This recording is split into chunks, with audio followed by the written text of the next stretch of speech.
DJ Sujit वाहन और DJ अमृतो वाहन तोपन चौक बलिराम की ओर से दीपनारायण राज की आवाज।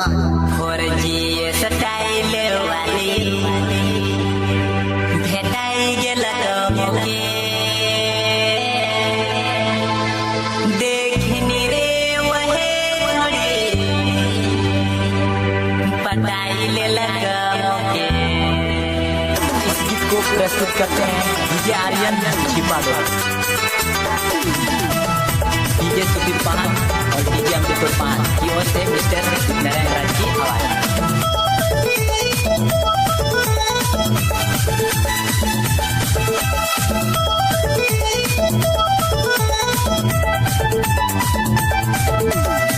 आर्यन म्यूजिक सेंटर छिपा दो की ओर से धमाकेदार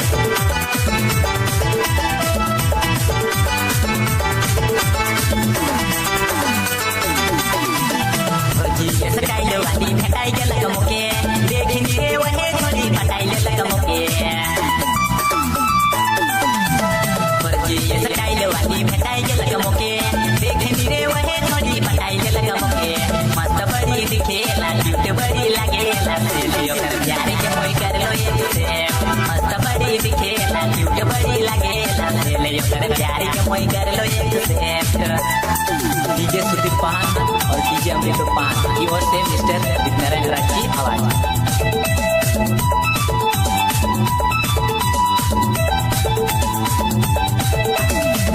इस गीत को प्रस्तुत करते हैं डीजे आर्यन छिपा दो।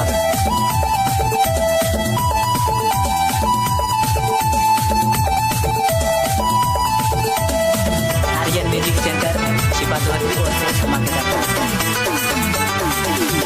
शादी घरे जाके मोई देख लो पहली बार, फौजी स्टाइल वाली गुया पहली बार।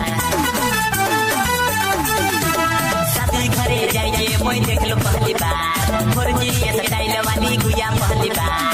मस्त बड़ी दिखेला, क्यूट बड़ी लागेला, यो कर प्यार के मोई कर लो एक से। मस्त बड़ी दिखेला, क्यूट बड़ी लागेला, यो कर प्यार के मोई कर लो एक से। डीजे सुदीप पान और डीजे अमृत पान की ओर से मिस्टर नारायण राज की आवाज।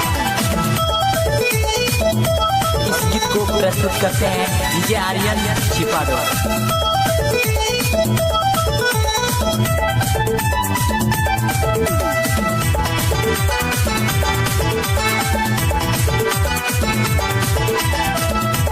आर्यन म्यूजिक सेंटर छिपा दो की ओर से धमाकेदार।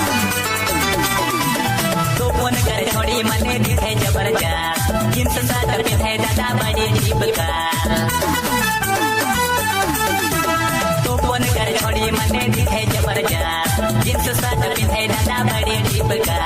मस्त बड़ी दिखेला, क्यूट बड़ी लागेला, यो कर प्यार के मोई कर लो एक से। मस्त बड़ी दिखेला, क्यूट बड़ी लागेला, यो कर प्यार के मोई कर लो एक से। इस गीत को प्रस्तुत करते हैं डीजे आर्यन छिपा सुदीप पान और डीजे अमृत पान की ओर से मिस्टर नारायण राज की आवाज।